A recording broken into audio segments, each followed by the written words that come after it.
Hi friends, Emily here at the Coloring Oasis. This is part 2 of my Copic marker tutorial. We started this gal here in a previous video. You may have seen a day or two ago where I showed you how to do Caucasian skin tones with my Copic marker skin tones, and I did this whole Etsy printable on this bright white express marker paper from scratch. I will link that below. Today, we're going to do her dress and the flower, and using Copic markers as well. And I told you in the last video how I gave you the links to how to buy all of these individual Copic markers, which are around $7 a piece on Amazon. You can buy separately, just enough to get you started on practicing with Copic skin tones. I have some basic colors as well that I picked for my flower, and the dress. Most of these you can probably find individually as well. I've had these in some multi 5-pack sets for a long time, but I'll try to find them individual and link them below. But any different shades of green will do, for example, for leaves. I've never been the type to just buy the $2,000 set of Copic markers, all of them in the whole set at once. I did invest in all the Copic Chow markers, which are the thin ones. I think it was maybe $5.80 to have all of them, which was totally worth it. But I still like these. I gravitate toward, I have probably about 15 of these that are not skin tone colors that I use randomly, and occasionally I'll just pick up an individual new color or whatever. So I'm going to show you how to do some basic leaves, flowers, and then we're going to do her dress in a really pretty blue and turquoise, where I have 3 colors here picked out as well. So when you're doing something like leaves and you're using Copic markers, you can do this on Amazon paper. I've done this method in all coloring books, all coloring papers. The marker paper, the Copic paper, the Nina paper for printables, it's a little silkier and smoother, so it's better for markers. It takes longer to dry, so it gives you more time to blend your shades. If you're doing it straight up in like an Amazon paper Deborah Muller or Hannah Land coloring book, it'll still work. You just have to move quite a bit faster, and you might have to do 2 layers if it dries too quickly, and go over it with a second layer. So what I like to do when I'm trying to choose my colors, here's this test paper. For leaves, I often use 3 colors. For this case, we're only going to use 2 because I only have 2 greens. I just do a quick test and I try to figure out which is the darker color, which clearly looks like the one on the right is darker. Well, it's different. So different shades. So I try to think of the one that's a little darker to do in the vein parts of the leaf, the center and the grayscale areas, and then do the lighter color the rest of it. So I'm going to do these leaves first. This color is YG17, has no name. I've had this one forever. So I'm just going to kind of do the veins of this leaf here. Ideally, I would have an even darker color, but I don't have any other bigger Copics on me, and just go down the center line. And then we're just going to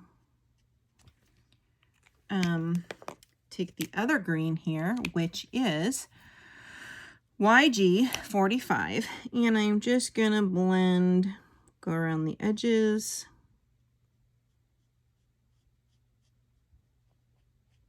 And just kind of go over that other green I did in the center. There are a few other things you can do. I try to do it a little lighter in the center so you can see that darker vein. And I might run around the edge of the leaf, very carefully trace it again, try not to get it on her skin. You can do like a light yellow to kind of do in the center to give it a yellow tint. I actually have a yellow here. We're going to use these 2 yellows on the flower. So we can put, well, this one has a little too much orange in it. You could do a lighter yellow over the light parts. Let me just test it. Which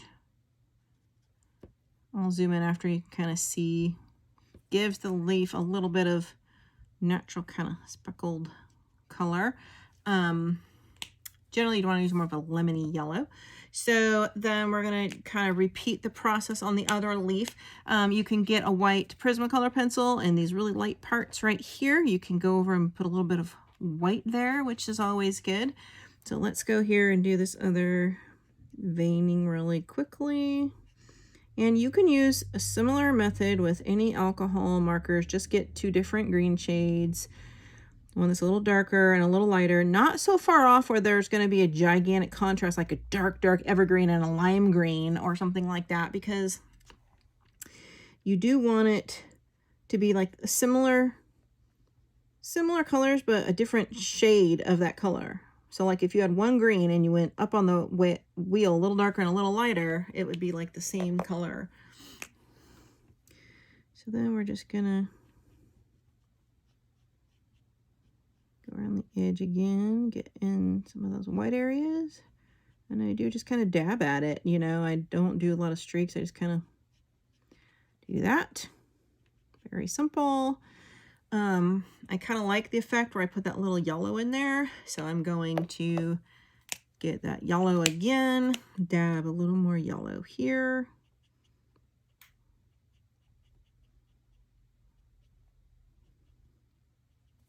Okay.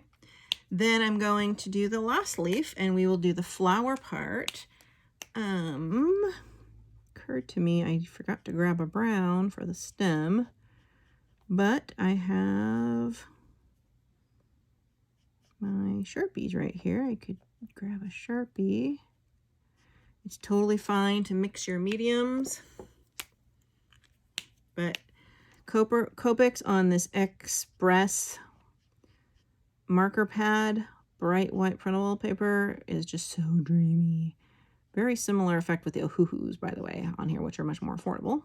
If you want to pick up some Ohuhus, which are my second favorite markers. Actually, Ohuhus might even be my first favorite. Not for skin, but just for everything else. So we kind of made them look, you know, let's dab a little yellow in there. You know, leaves are kind of like multicolored and, right, they're not all one color. So if you look here, we kind of did, you can see a little bit of that yellow there and there and there. And you can go over it with like a pastel green you can do in the white areas. You can do a little Prismacolor pencil in those lighter spots, which I would do if I had one on me, and I don't. Very simple. So I think we're going to end up doing the same thing on these leaves on her dress, but we're going to wait on that. So we're going to do her flower. And I have a kind of an orangish yellow and a yellow. And then I pulled one of my Copic chows, which look like this. The Copic chows come in, I think, 5 sets, A, B, C, D, and E. Each one is probably about maybe $900, maybe. I don't know. It cost me like $500 something to buy all of the sets, which actually was my son that got them for me. But so I'm doing a little orange because I don't have an orange in my bigger Copic. So I want to do a quick test, make sure these colors are going to work well together. But look how juicy that one is, because that one's brand new. That one goes a little lighter. And then we got our yellow we just used. So I think that's going to work well for a flower. I'm kind of going for some spring colors because I'm real tired of all the drab, wintry, rainy crap that's been going on since November where I am, and cold. So I think we're going to take this orange and in the flower do some of these grayscale spots, which just look like the little, what I do love about some light grayscale is it shows you where to put your darker shades to give it that 3D kind of dimension. So we're just doing the top petal first, just a little, nothing too major. Add one of our own there. Let's take this one, which is the YR12, and I'm going to try to get around these center parts and start on the inside, go around these little green stemmy things. Just going to go up about halfway up the petal here.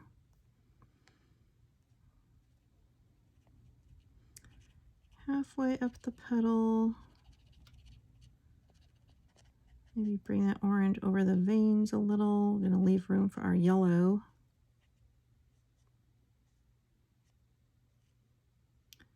Outline it here.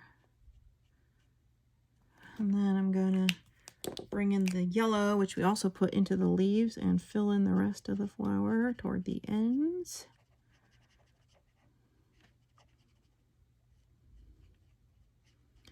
You are more than welcome to get your Prismacolor pencils or any waxy pencil, and once this is all dry, I like to wait until the next day. Add a little pencil touches, but the lightest one works almost like a colorless blender, and it kind of pulls some of the darker into the, you know, it kind of blends it all together like an alcohol that you would, a mineral spirit. That's what I'm trying to say. And then I might want to get that orange again and do a little, go back over those gray spots again. Okay, so let's do this side. And these are very easy flowers. I'm keeping it simple for any beginners here. Like I said, any alcohol markers would work for this. Just get 3 different shades of like an orange to a medium orangish yellow and then a lighter yellow, and just always go darkest on the inside of the flower and work your way lighter to the outside. What I like about alcohol markers is it gives you the effect almost of a water-based marker that you've used with a brush. Again, I'm just gonna dab a little more orange in here. And I should go back over that orange with that lighter yellow.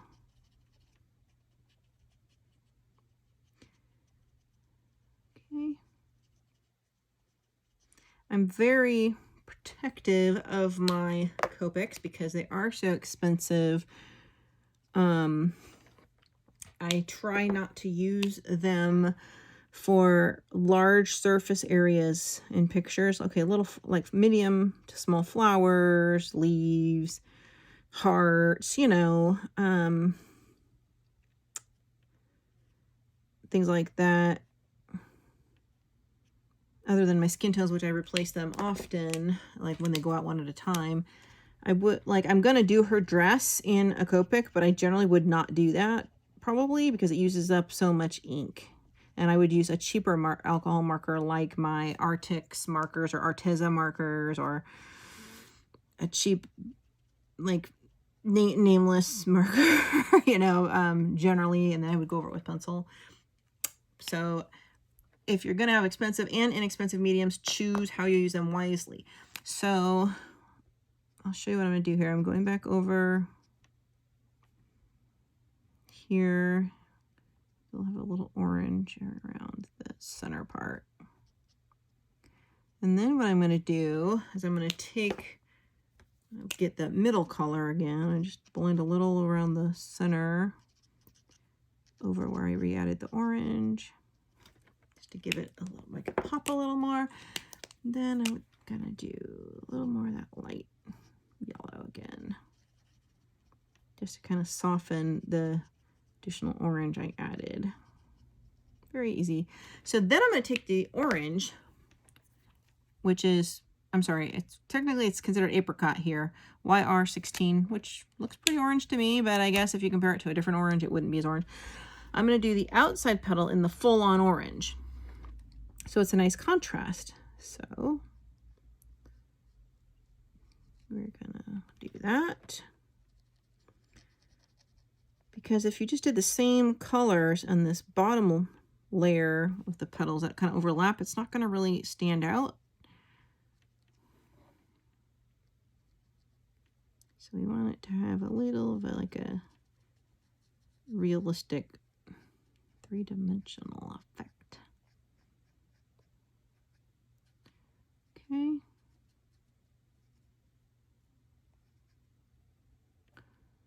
There we are.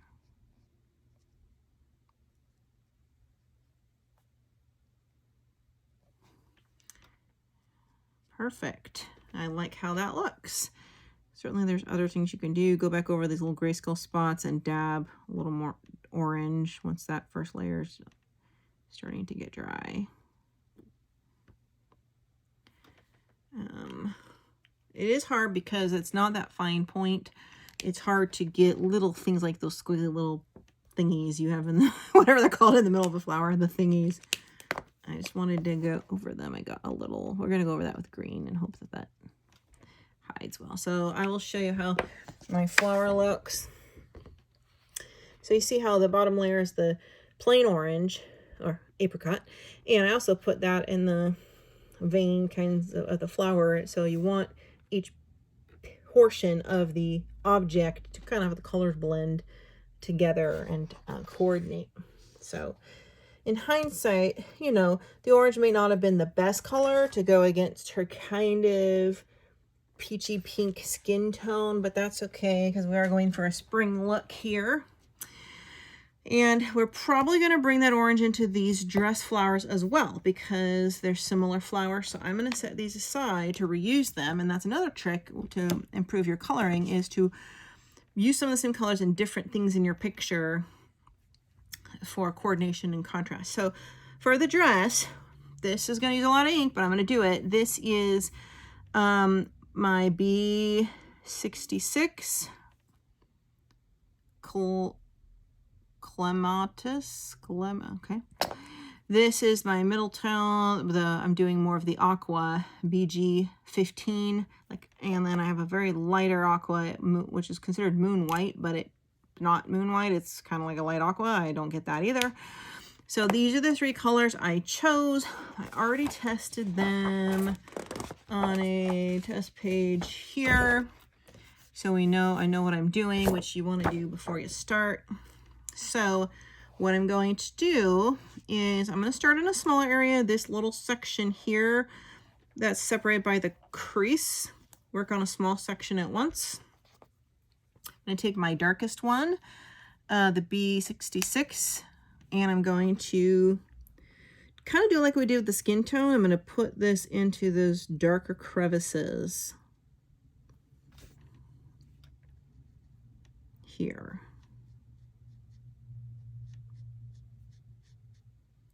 Outline whenever you see that sketchy grayscale. Some grayscales aren't like sketchy like this one is on some pictures. It's more like a solid pale pastel gray. This one's a little more sketchy than some. Not my preference, but I liked the picture, so there we go. Just kind of doing some little marks, kind of like where those sketchy areas are. Yeah, put a little extra down here.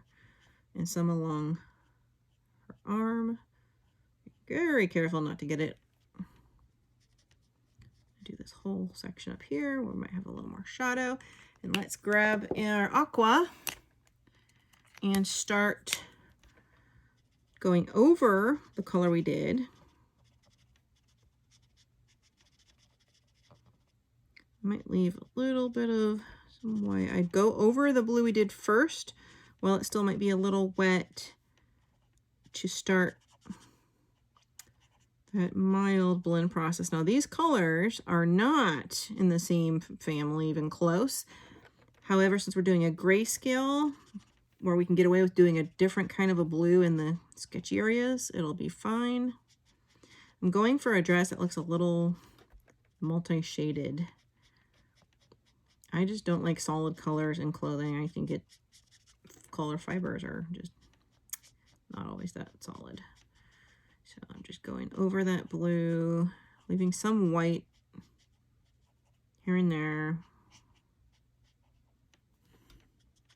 I'm gonna grab this lighter one and put it in these white areas. It's very light.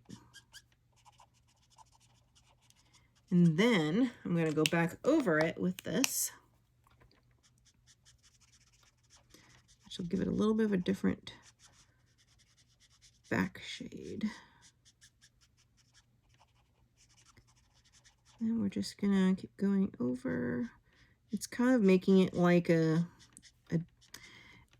the darker blue and this aqua are kind of mixing a little to make like a type of a really rich turquoise, like a greener turquoise, which is a color I couldn't really find individually in my marker, so I wanted to create the color, like a deep, like aquamarine ocean color or something like that. There we go. And you can take that lighter one last time, put a little more right there in those spots so you can see a little bit of paler area right there, which also can be like where the light might be hitting. Okay, lovely. Let's do that again. I'm gonna just show this to you up close. So I don't know, it's kind of dark in here. I don't know if it looks more browner to you, but it's like a greenish blue, and you see how it's lighter there and there? That's because I left that white area there and I put in that really light marker, and then I went back over it with the middle tone, and then I touched it up again over that with the lighter one, and you can see through. So it kind of creates like that's where the light would be hitting, or where some of the fabric is faded, kind of a look. Okay, so let's move to another small area. I'm like a type of person that likes to do everything out of order. Like, I do not like to do things linearly. So I'm going to move over here because I'm a weirdo. I don't know why I do that. And I'm going to start with my darker blue again. And I apologize, I don't have the fancy technology to know how to speed up this video into super fast supersonic speed, so you can turn your volume down if you want to hear me talking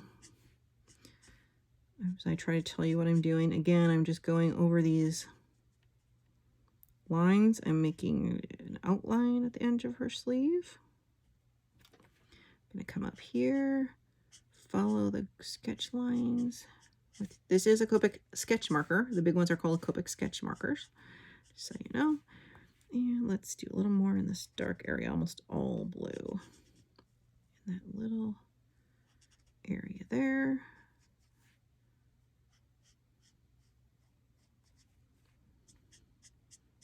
And I'm just adding a few more of my own little sketches. All right, aqua, here we come.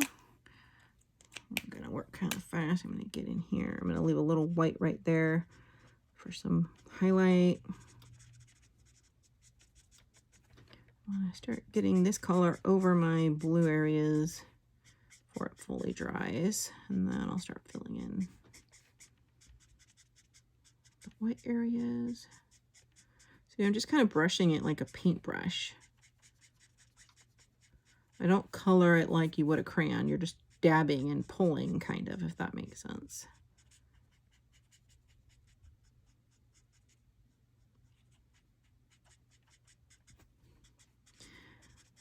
And by no means am I a highly advanced artist. There are definitely other ways to do this. This is just my preferred way I've discovered so far in my self-learning. So I've got to kind of figure out where you want some of those lighter spots.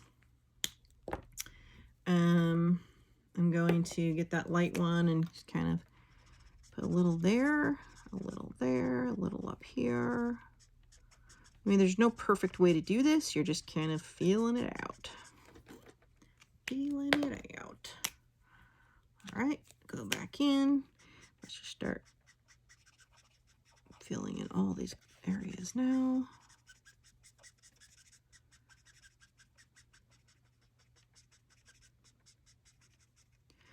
And you'll learn in time how quickly to work your wrists depending on which paper you're using.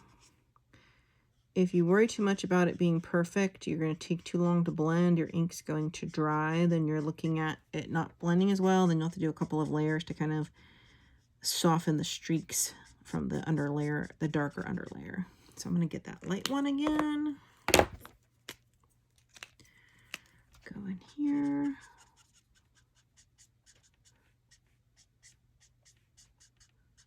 A few areas. That one. And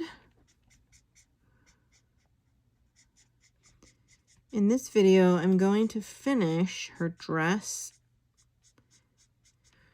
the flower, most of the dress. I don't know if we'll get to all of the stuff. And then in the next video, the third video, I will do her hair and her makeup. And in the final video, we'll figure out what to do with a background, if any. So it probably will be a 4-part video. And then I'm going to do another video or two showing you how to do Copic skin tones in ethnic, Hispanic, Asian, Indian as well. All right, so I think that looks pretty good. My hand is a little bit, not tired, but numb. So squeezing real. This is, again, a lot of space for a Copic. Just beware if you're doing big areas with Copics, you're going to be refilling or replacing them more often. Let's do down here with our dark blue. We're going to put the whole center of the dress fold in dark. And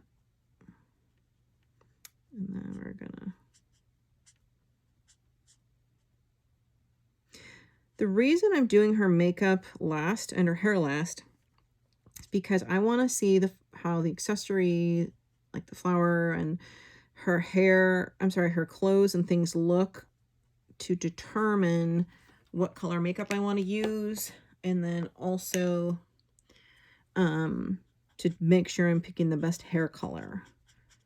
You could do it backwards. You could do the hair and then decide what color wardrobe you want to do. I already know I wanted to do an aqua kind of a dress, so I figured I'd do this first and then finish her off at the end. This doesn't have... Just splattered a little bit on her arm. So you do want to be careful. The thing about these sketchy ones, it doesn't really show when the dress ends, which I don't really like, but it's not a cut and dry end. The picture just kind of cuts off. I'm putting in that lighter color as an underlayer in some spots. Also haven't figured out what color I'm going to do the trim on her dress. I think we're going to do all the dark blue. So I'm just going to pull that together. And I am intentionally going faster so that this video isn't too long for you guys than I maybe normally would. Just so you can get an idea. The more times you go over, the darker it will be. Blend in that blue, turning. See, I went over that center blue again. It turned it like a deep turquoise. I'm using the chisel nib to kind of go straight across and create an end. And one more time. I'm going to use the chisel nib, the middle tone, to kind of go over that, to kind of make like an end to her dress, which is not going to be even because there's no particular. I'm probably going to come in with some scissors and just whoosh, cut the bottom off here when I'm done. So I'm not too worried about that. And we're going to do the last section. Same method. And what I'm going to do is we're going to very carefully take this first blue and do this whole strip on each side. So that blue in the dress is brought up here. And in fact, I'll just start that real quick now because I like to bounce around. And we're going to do this side here. Just straight up that blue. And you have to go very, very careful because it will bleed over onto the skin. Especially if you don't want to get any blue on your flowers.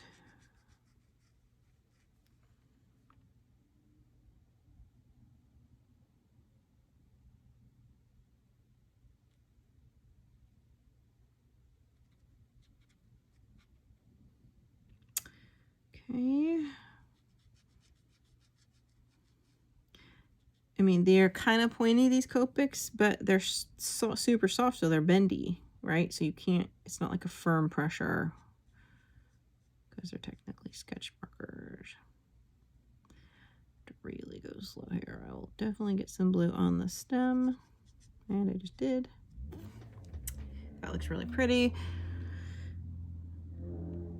In hindsight, You might want to get a similar like blue from like a Sharpie or something that's a solid hard end that won't be bendy so you don't bleed over. But when it comes to coloring your pictures, it should be progress, not perfection. You're always making progress in your technique and your learning, trying new things. I've never expected my pictures to be perfect because I would be remarkably unhappy if I did. Because if it was perfect, I wouldn't be learning anything. And perfection is in the eye of the beholder.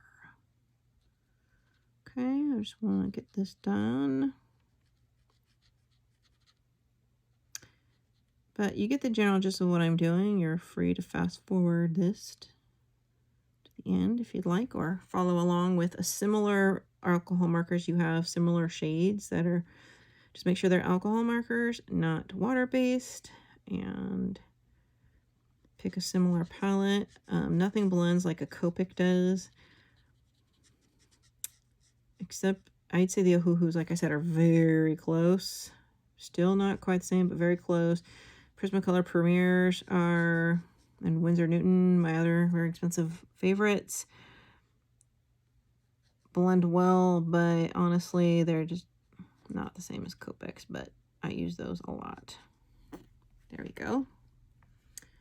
So you can get a very sharp Prismacolor and similar blue once this is dry and go in that area and deepen and enrich in it, which I think I will because I can't. I want to stop now while I'm ahead before I get some blue on any flowers or anything. So I am going to go in there and do that. But that looks really nice. There we go. And I'm going to do, before I continue so you can see, I'm going to bring these flower colors into these little flowers here. So I'm going to take that orange we had, and I'm going to do the foldy parts of the flower in the orange. I'm sorry, apricot. I guess it does kind of look like an apricot. As well as at the base of these baby flowers. And then I'm going to get the middle tone, the YR12. And I'm going to go a real ring around the middle. Just make it bigger, but not all the way.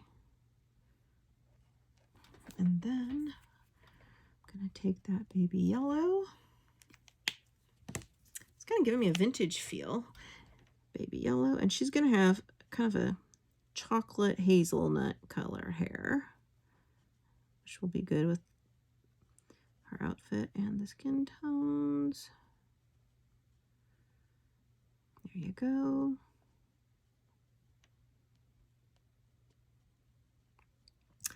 I have a little trick I'm going to show you here real quick. And just to kind of see how those pretty flowers look.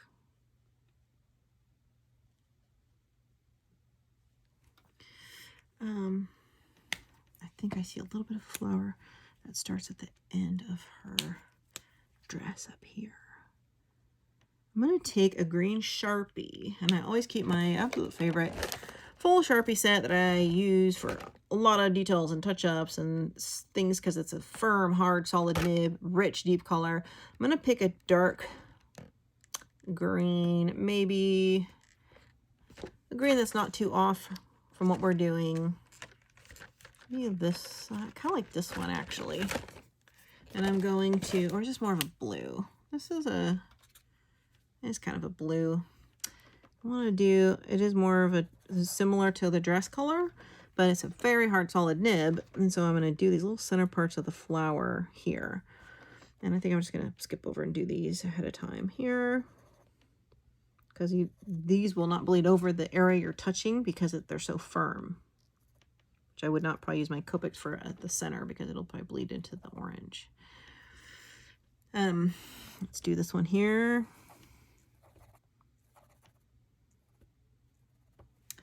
And we need to figure out how to do these little squiggly thingamajigs. All right, so I think what I'm going to do is move on over to this final sleeve next. See, I told you I like to bounce around because things get boring if you do everything in order. I'm going to see if I can open my blue. And we're going to do this last section of her dress.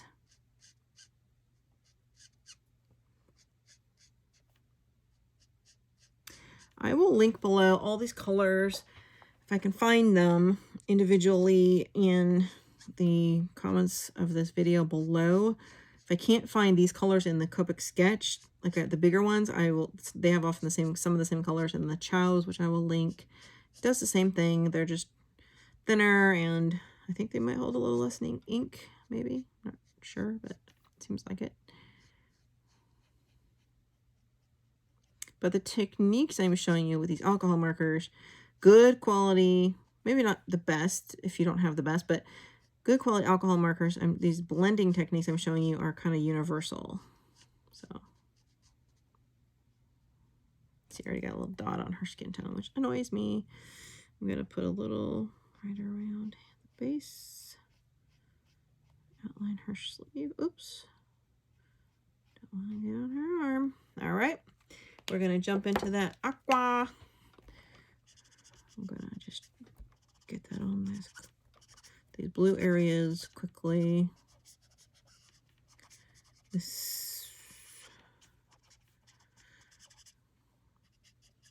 You can also just work a little bit at a time and work your way down, which will be even better, but it takes a lot longer, so I'm not doing that. To make sure, if you're doing like an Amazon paper, I would work in one section at a time and work your way downward instead of just doing what I did, like all the gray areas at once, because it's definitely going to dry quicker.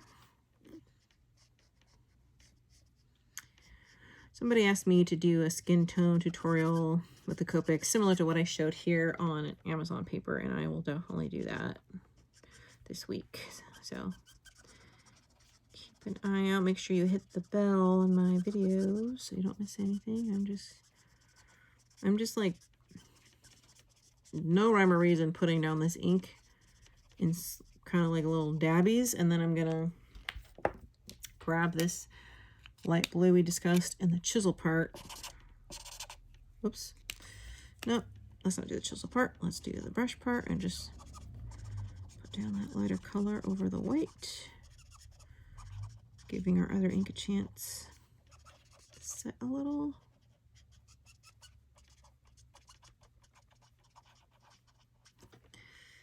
Okay, then we are going to go back in with the aqua and do another blend. Definitely though, this, I just kind of go like, to avoid streaks, I just kind of go like left to right, like little circles or squiggles. Copics generally really don't streak much. If they will streak on the Amazon paper, if you let it fully dry and try to, before you blend in your other colors, but you can then do a little darker color and just hide that and fix it. That's really not a problem, but still just takes a different technique to use different paper.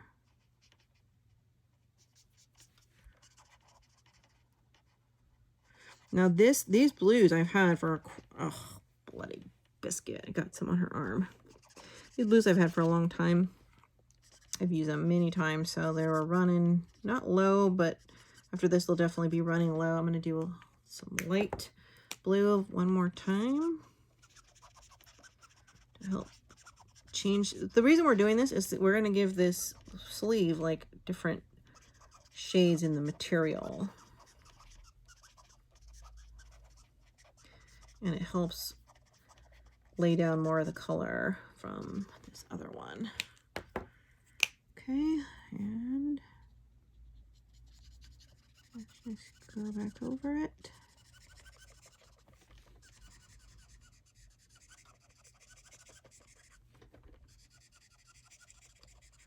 There we go. We're getting there. This was the biggest section yet, so it's going to take a little longer.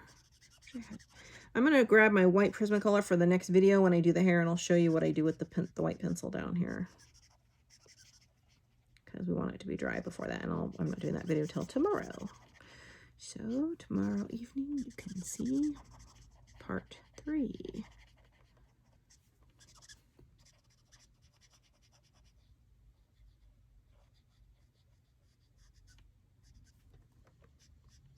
And I'm just running it over the edges again, so it's a little darker over that original blue when they're combined.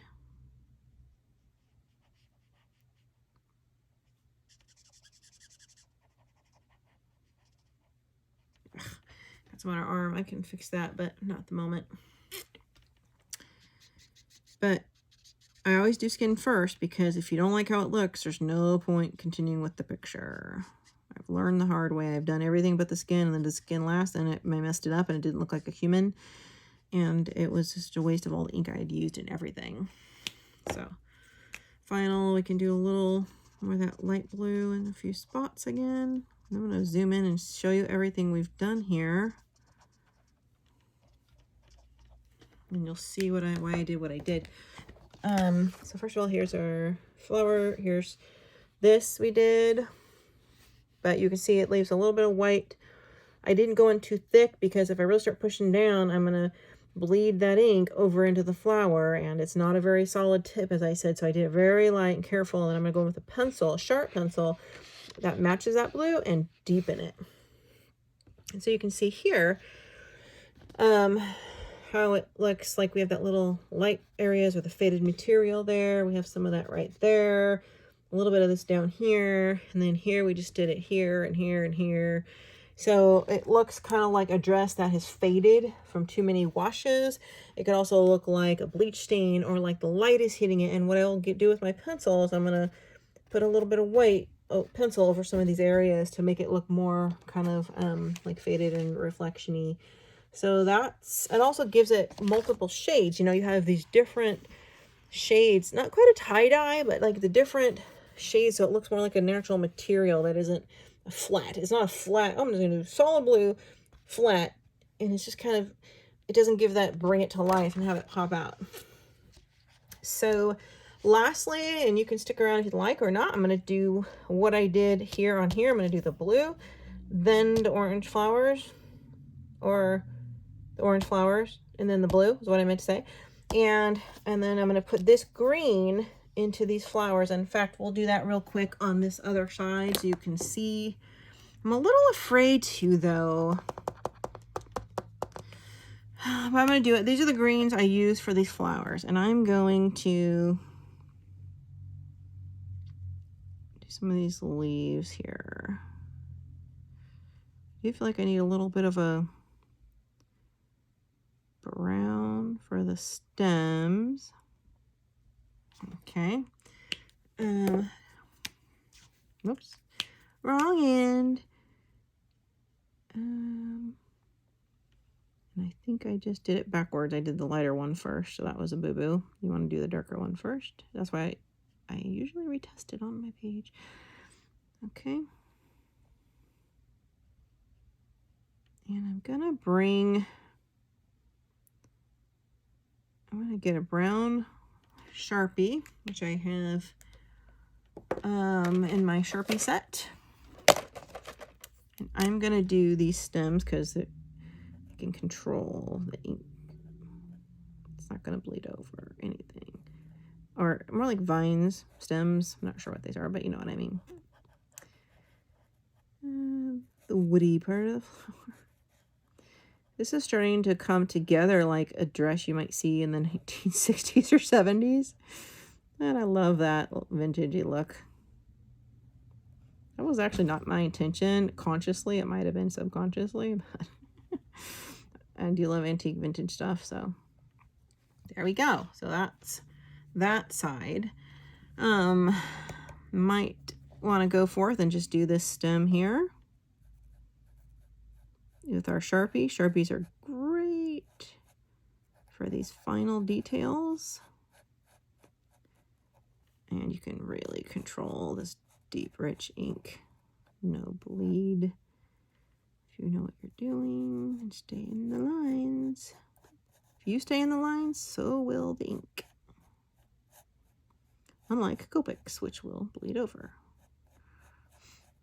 There we go.